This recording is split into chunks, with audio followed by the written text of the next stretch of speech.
Taylor, is it really true that John's condition has gotten even worse now? I heard that things have only gotten worse, so I needed to make sure that it was true. He has gotten worse. This weekend he had to be taken into the ICU for his health. But right now he's doing a lot better again and has been moved back into his room to be looked after. As of right now, he's even able to have small conversations again. What? He was able to make a comeback from that? Huh? I'm really happy to see he's made a comeback. Same here. But it's going to be some time before there's any hope of him getting out of here. Do you think you have any time this weekend to come in and see him? He would like to see all of his grandkids. I'm sure that would make my dad really happy seeing you all, and it might even make him recover even more quickly. I don't want to go see him. Hospitals have this smell to them that makes me feel sick, so it's not going to happen. What? Also, for people like him being that sick, they tend to get really thin because they can't eat as much anymore, and that's just scary to me. If I were to show the kids their grandpa while he's in that state, they might be traumatized for the rest of their life. So that's what this is about. Then how about just you and your husband come to see John this weekend? Just come in for a few minutes to see and talk to him, and that should be enough. Even the doctor is saying that would be really good for John to see some of his family soon. No way am I going there. I hate going to the hospital, and Greg is really busy with his job right now. We don't have the time or want to go and see John at the hospital right now. Are you sure? Also, there's the whole thing with his health getting even worse recently, so perhaps it's time we start preparing for the worst. Do you have any idea where John's bank information and checkbook might be? Do you know how much money he's ready to be given away as inheritance? And do you know how much he has in terms of stocks right now? What? He's going to be kicking the can pretty soon here, so it's best we start preparing for his inheritance to come through. I'm sure he's totally fine just having you at the hospital watching over him, so you can continue doing that if you want. I'll manage everything that has to do with his money and properties, all right? Don't say something so messed up as that, Brinley. What do you mean he's going to be kicking the can soon anyway? Right now, your father-in-law is trying his best to fight through this sickness. He is going to make it through this and come back home to see everyone really soon. So would you quit talking about how he's going to die like that? I understand how you want to feel about all of this, I really do. But I think it's best that we prepare for the worst, just in case. We wouldn't want to be wasting our time later on with all this when we'll want to be focused on mourning him, right? You stop all that right now. There's no point in dealing with any of his money right now anyway, right? You're too busy to come and see him in the hospital, so you must be too busy to deal with any of that right now. So leave all of this talk about his inheritance be.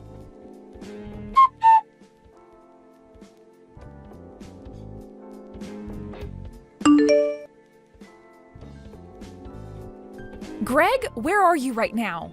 I have been telling you to come to the hospital as quickly as you can. Your dad has finally gotten out of this hospital, but as soon as we got him home, he collapsed again. Do you have any idea what time it is? I get that it's an emergency for you, but come on, it's 3 a.m. for me. Once I've gotten my beauty sleep, I'll come to the hospital. I'm sure it's just the same old thing with him anyway, and he'll be around for me still when I get up. Once things are all handled over there and I'm awake from my sleep, I'll be over there. I'm not messing around right now, Greg. You get your butt in here right now and see your dad. He is not doing well at all, and his breathing is getting really shallow. I think this might be it for him. What? So please hurry up and get to the hospital. This is not the time for you to be sleeping, all right? This might just be your last chance to ever talk to your dad again. Are you kidding me? In other words, this means my time has come as well. Excuse me? Nothing, Mum. Don't worry about it. I'll be on my way to the hospital right now. I'm going out to the car right now, so just wait for me a little longer.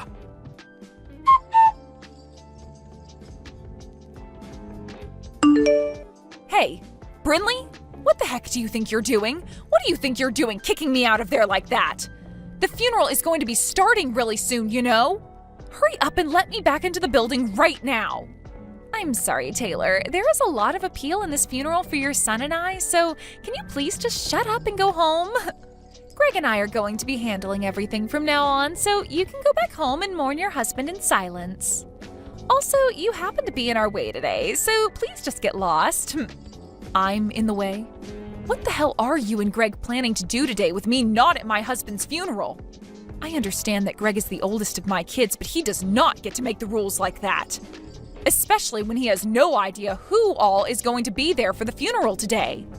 I'm sure he has an idea of what to expect, so don't worry about him. What? And what is this about today having a big appeal to the both of you? Do you both not understand that today is the funeral of my husband? Your guys' father? And I'm saying that because of that, today will have a lot of appeal to it. The CEO of the company has passed away, so now it's time for his oldest son, Greg, to take the reins and run the company. In other words, today is the day for him to make a name for himself. Huh? Of course, there will be plenty of other family members here today, but there's also going to be all sorts of bigwigs from all kinds of companies here to mourn your husband. So this is Greg's chance to make himself look good to all of them and secure his future as the next CEO. And standing next to him today will be me, the CEO's wife. I'm so glad on a day like today, both Greg and I went to the salon before this and got ourselves looking all sharp and ready for what we have to show off today. So this is what you've both been waiting for all along? You both even went to the salon together before this and got your hair done and everything? Would you please cut the crap right now, Brinley? The point of this funeral is to mourn the loss of my husband. It is not a place for you and Greg to be showing off and trying to make yourselves look good for the business. I have no idea what's gotten into the both of you thinking this funeral is meant to be a place where you need to appeal to all of those other company men. And the fact that Greg said it's his time as well now? Please do not ruin my husband's funeral like this just for your guys' selfish desires. The only person here that needs to cut the crap is you, Taylor. Your husband just died on us, and the next person in power is going to be your oldest son, Greg. Do you really think it's okay for you to be talking to the most powerful man in this family's wife like that right now? Huh? I totally understand that you still have a lot of emotions flowing through you as your husband only just passed away. But could you please pull yourself back to reality for me? After your husband's gone, it's the oldest son's turn. And since that's just happened, you are no longer the queen of the family. All you are now is some powerless old woman that we could honestly do better off without. Excuse me? I'm sure the only reason you have all that confidence in yourself right now is due to the power that your husband gave you. But those days are over for you now, so please give it up and let us take the wheel. Your days of being the ruler in the family and telling me what to do have died along with your husband's days of being the CEO. And since when have I been telling you what to do, Brinley? Huh? Tell me when you haven't been. How about that? Telling me to come see your husband as he was dying, even though I don't care for him, and telling me to bring my kids along to see him, even though his sickly body would have scared the crap out of them. Seriously, every time you tried telling me to do things, it really pissed me off.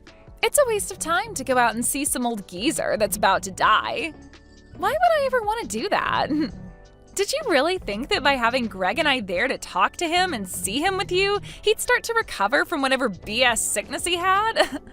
What the hell do you think you're saying right now? What do I think I'm saying? Well, I'll tell you. But not with words. You'll just have to wait and see, because right now I can't handle you in that attitude anymore. The funeral's about to start soon as well, so I don't have time to waste on you. I know we were just getting to the good stuff, but that'll have to wait. I'm finally going to be the wife of a CEO, and I can't believe just how much I am smiling at a funeral. What? The wife of a CEO? That's right. Remember that since now your husband is dead, he's going to be leaving a lot of money behind for us.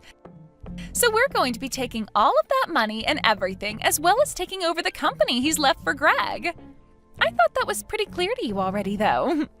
But anyway, once he's the CEO, I'm going to be the CEO's wife, right? Did you know that ever since I was a little girl, I had always wanted to be the wife to some super wealthy CEO? So now that my dream is finally coming true for me, I just can't stop myself from smiling. I think I've had enough of you both. Especially you, though, Brinley. Kicking me out of the funeral and then taking it over as though it's meant to be about you both. And not just that, but now you think you have access to all my husband's money and his company, which has led you to grin like some maniac? You really are such a shameless woman. Well now, I'm going to have to hide this smile for the time being and put on a more serious and saddened face to trick the masses. It would be pretty wrong for me to be smiling at a funeral of all places, right? Well, you've been pretty messed up this whole time, so why hide it at all? I'm trying to text Greg right now, but he seems to be ignoring me. For some reason, I'm getting the feeling that all this isn't going to play out in your guys' favor, though.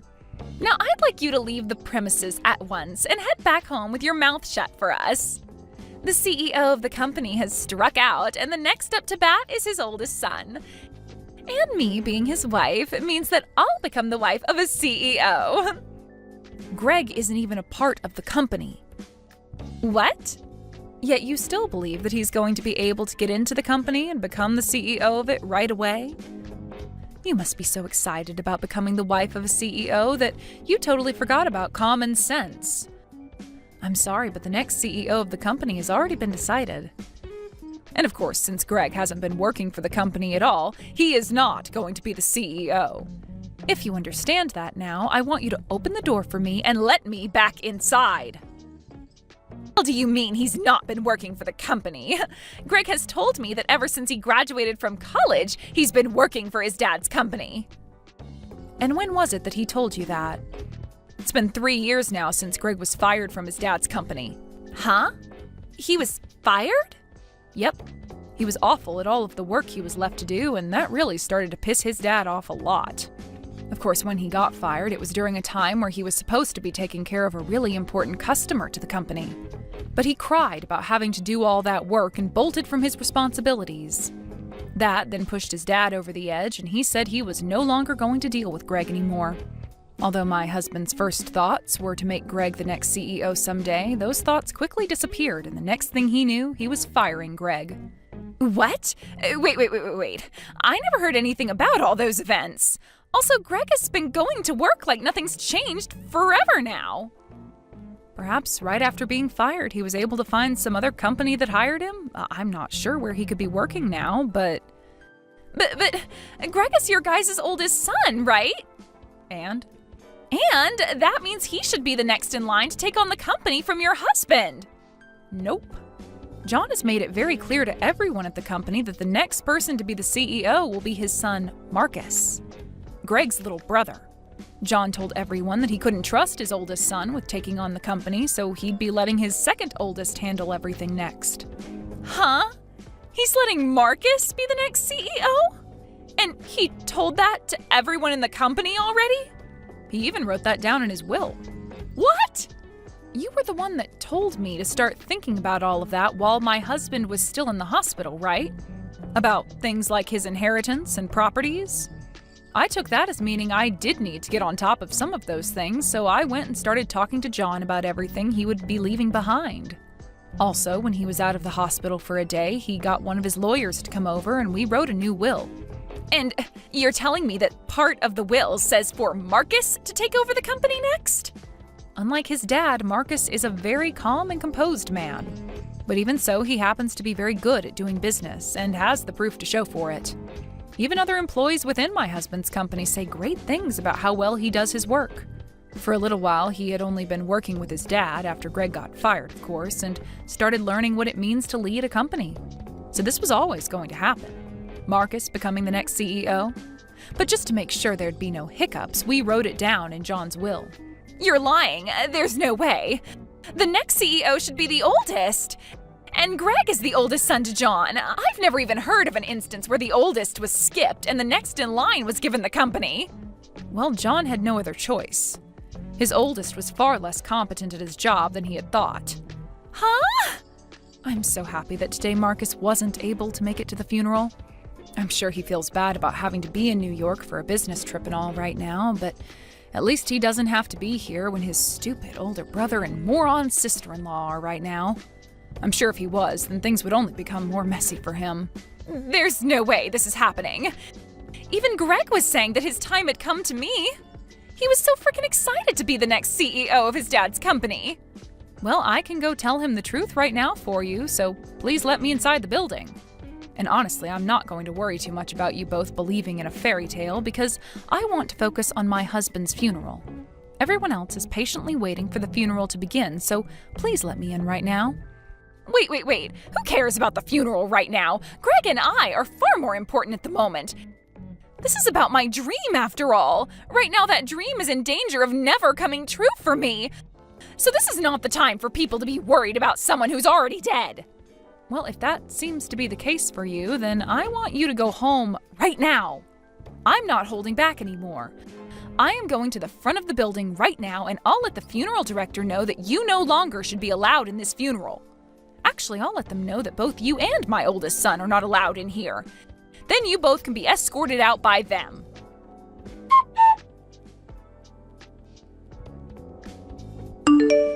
Mum, what is all this about? Why am I not allowed to become the next CEO? It's not too late to make me the CEO yet. Tell that Marcus to let me be the CEO right now. That Marcus happens to be the man your dad chose to make the CEO. He said so in his will. So I'm not going to just ask Marcus to give up the role his late father asked him to be in. The frickin' will? Who cares what Dad said? He's dead now. Why can't you just let me be the CEO? It's not like he'll ever know that I was made the CEO, right? What are you talking about, Greg? I will not allow you to talk about your dad and his final words like that. But what's going on here is stupid. I get that Dad fired me from the company in the past, but I just assumed that after Dad died, you'd be willing to let me back into his company. I've believed this whole time that you would understand that the role of CEO should be going to the oldest son next. You're screwed up, Mum. I'm not the one that's screwed up. It's you and your wife that are. What the hell happened to telling your wife that you were fired 3 years ago? Why were you trying to hide all of that from her? I wasn't trying to hide anything from her.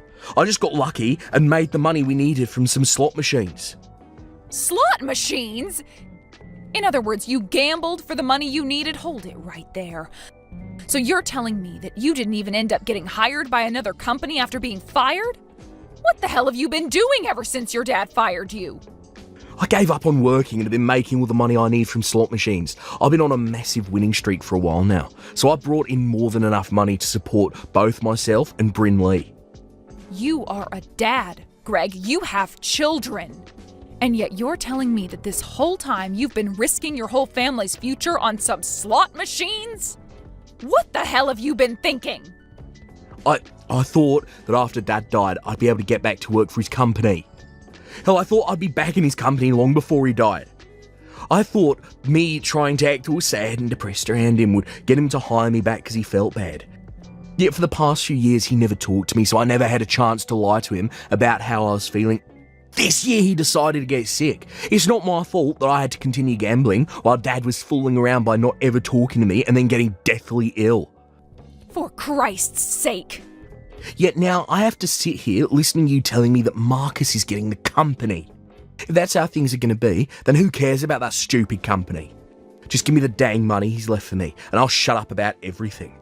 I'll make sure to use all the money I'm getting to continue my winning streak at the casino. Did you know that I've started to go into debt waiting for Dad to get back to me about letting me work for him again?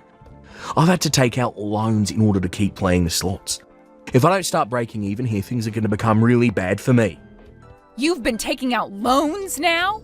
I'm sure that Dad has loads of money in his savings that will be coming to me, right? Yeah, half will be going to you, of course, but the other half will be for his sons. But Marcus is going to be getting the company, so you can give my part and his to me. He's not going to need any of that money, right?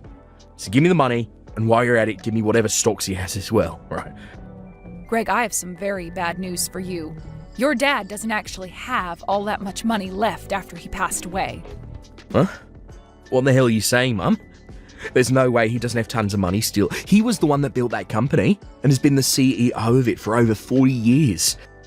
You both happen to have that massive house, and he has multiple other properties. And what about all those high-end cars he drives?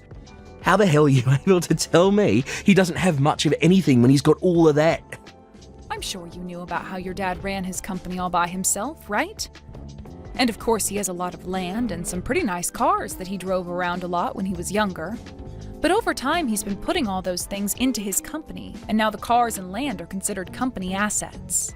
He left me with enough money to keep me happy, but the rest has all been put into the company and is not included in the will. Huh? Then, what's going to happen with all the money I owe? I thought Dad would have hundreds of thousands to give to me after he died. I just assumed that I'd be able to pay off all the loans after he died and be able to play more slots without going into any more debt. I thought this would be it for me, and I'd never have to worry about going into debt or having to work a job again. You can think about what you need to do next by yourself. If you can't find a way to help your family by yourself, then you open up to Brinley about the whole truth and have her help you. And as for that debt, well, you were the one that got yourself into that mess, so you're going to have to try something in order to pay it all off. I might be getting a lot of money from your dad, but it's only enough to keep myself happy through my later years.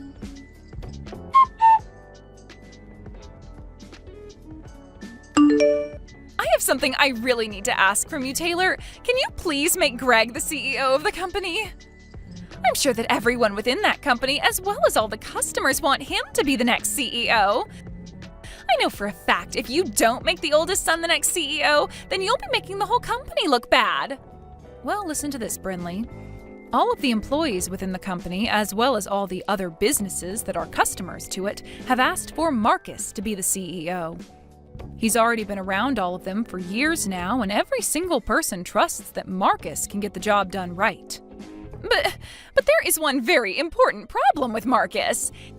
He isn't even married yet, so what's going to happen to the company after he's passed away or retires? That's why, right now, you need to take this moment and make Greg the CEO of that company before it's too late. Huh? You're worried about what happens to the company after Marcus? I'm sure that Marcus might be good at the work he does, but he doesn't have a woman, and it seems like he never will. As far as I'm aware, he's never even had a girlfriend before, right? So there's no hope for him ever getting married now. And that means he's never going to have any kids who will be around to take on the company after him. But when it comes to your oldest son and his wife, they happen to have a really, really cute little boy, right? If you make Greg the CEO of the company right now, then there's hope that the company will continue on in this family's history. So you're trying to use your own son as a way of getting the company? Well, Brinley, did you know that you have no voice in telling Marcus who he can and can't choose as the next CEO of the company? He doesn't have to give it to anyone in the family next.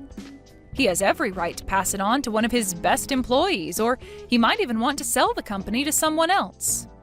So, nobody, not myself, nor you, nor Greg, has any right telling him what to do with the company when he retires. I probably won't even be around by that point, so there's nothing I can do about it. No way! I've heard about the debt your husband is in right now. I understand that you and him are trying to do everything you can to get any money left by my husband, but you need to give up. Don't tell us to give up like that! It's not as simple as you might think. Right now, our lives are on the line. Right now, Greg is in debt $30,000 to loan sharks. Really? That much? You have to do something to help us pay all of it off. This is your son's debt we're talking about. Also, I happen to be suffering a lot because of it, so as my mother-in-law, you need to help me, please. You shut the hell up right now, you complaining witch. You are both frickin' adults now with children and need to learn how to take responsibility for yourselves. I don't give a crap about that guy's debt, and I never will. Also, he happens to be your husband, so do your dang job and support him through this tough time. Back when my husband was building his company, he got into $100,000 worth of loans, and we worked together to pay all that off. So you can handle $30,000, you baby. You might have been able to handle all that, but I can't. I might be his wife, but I just can't. Then go ahead and divorce the sad loser. It's your frickin' life after all, so you decide what you want with it. Now that's it from me. I can sympathize with all the crap you're going through right now, but you have to take responsibility for it and handle it. But wait, Taylor. Are you going to leave the both of us? Aren't you going to help us out at least a little?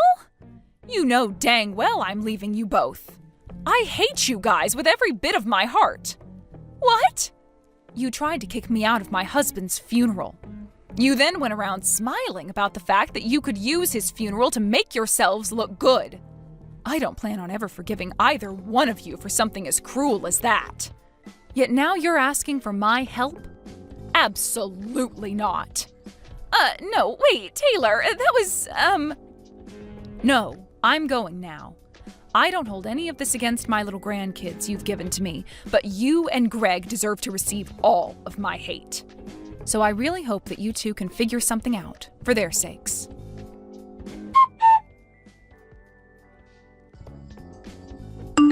And after that, those two idiots went to Marcus begging for him to help them on their hands and knees while they both sobbed and sobbed. So, being the kind and reserved man that he is, Marcus went and brought them into one of the factories he started to run. At first, both Greg and Brinley weren't given a very good wage or much time off from work, and they complained about it a lot. Greg would even take it up to the factory's manager at times and say that he was the brother of the CEO and deserved better. To which the manager would reply, saying that the CEO gave him permission to fire those two at any time he wanted. After saying that, Greg never once complained about the job again, and both he and Brinley have continued their work in that factory. According to some rumors, that manager actually went to school with Brinley, where she would bully him all the time. So who's to say for sure what kind of hell he's putting her through right now there? Well, as for the time being, those two idiots are going to be sweating their butts off for years to come, trying to make whatever money they can in order to pay off Greg's debt.